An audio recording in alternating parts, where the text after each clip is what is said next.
And this week in space, astronauts working outside the International Space Station prepare for primetime power. Plus, NASA readies the moon while a U.S. congressman asks a puzzling question about changing its orbit. VOA's Arash Arabasadi has the report. New solar arrays. This week, NASA astronaut Shane Kimbrough and French astronaut Thomas Pesquet took a power walk outside the International Space Station. It was the first in what will be a series of spacewalks to modernize the aging outpost with new solar panels. The electrical boost should come in handy this fall when paying passengers and film crews are expected to visit the ISS. The two astronauts will venture back outside Sunday to finish the job. Chinese state television broadcast these images, and while VOA cannot independently verify their content, they show the arrival this week of 3 astronauts to the Chinese space station. Named Tian or Heavenly Harmony, the station will be their home for the next 3 months. The manned mission is China's 7th to space and is the first in nearly 5 years. Meanwhile, the European Space Agency says it will launch a craft named Envision into Venus's orbit in the early 2030s. NASA will provide the radar. The announcement comes a week after NASA revealed its plans for 2 new missions to our hottest and closest neighbor in the solar system. NASA Administrator and former U.S. Senator Bill Nelson says the agency hopes to learn how Earth and Venus are both so similar and yet so different.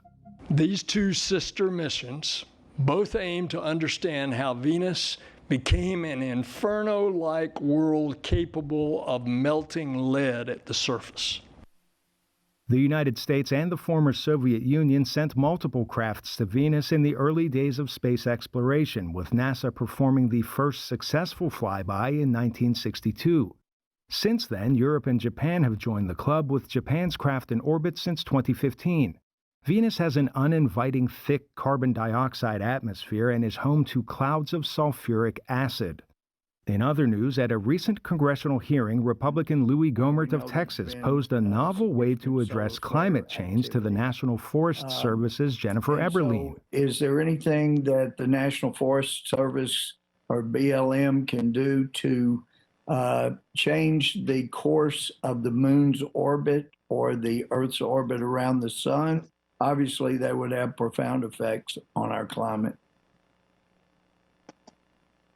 I would have to follow up with you on that one, Mr. Gohmert. Yeah. Gohmert says his question follows the previous NASA boss telling him about slight orbital changes of bodies in the solar system. Such changes were first observed by ancient Greeks. And finally, this week, NASA released this time-lapse video of its new space launch system at the Kennedy Space Center. NASA plans to launch the SLS rocket and a crewless Orion spacecraft by year's end, with the capsule flying to the moon and back. The space agency plans to land the first woman and first non-white person on the moon by 2024. Arash Arabasadi, VOA News.